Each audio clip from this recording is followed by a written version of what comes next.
In an earlier video, I mentioned that I like to use buttons on my web pages. This is because they are quite multifunctional and they're really great because they stand out from the page for students to see really clearly. So I'm going to walk you through a few different functions that the button has and how to add it to your page. So I'm still in this build function over here and I'm looking for this one just here, so this button feature here.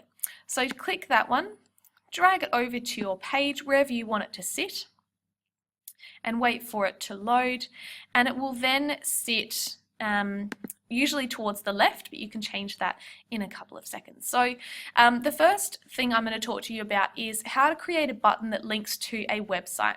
So for example, you might like to have a button that links to a research website or a site that gives students a bit more information about something, and rather than having to copy and paste all that information in or give them instructions or make them manually copy and paste that link, you can actually create a button so that students click on that and it takes them straight to the website.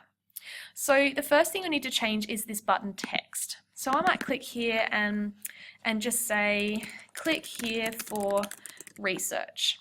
Okay, it automatically saves, so click that back button. Button style, this is how it looks, and every theme is going to be slightly different.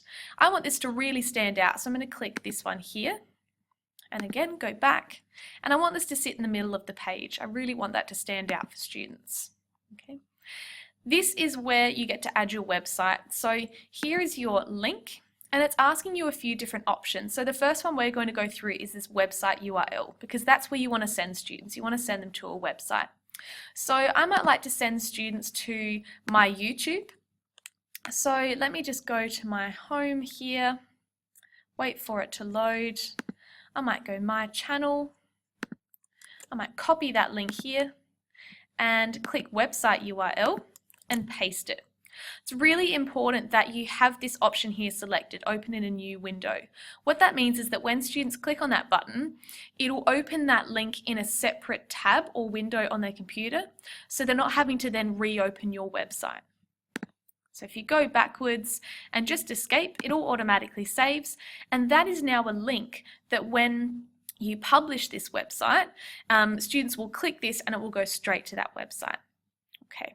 So now I'm going to show you a different kind of button. So I'll insert it just below the first one. And this is one that I use instead of that file function that I spoke to you about earlier. So whenever I put a task sheet on a website, I always put a button underneath that says download this task sheet here. I just find it a bit more obvious than just a file. So let's make it the same as the one above. So change the text, download this sheet here. I then want it center aligned. I want it to stand out. Maybe I'll go for a black one this time. Go backwards. Okay, and link. So this time I would like it to link to their task sheet or whatever document it is that I've had on the site. So you will click File, and this is where you can upload a new file. So click that little upload button.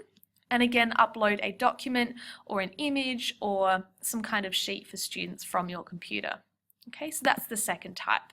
Again, it automatically saves, so just exit out of that one and it will be ready for students once you publish the site. Okay, another button that you can use is to link to a page that's already on your website.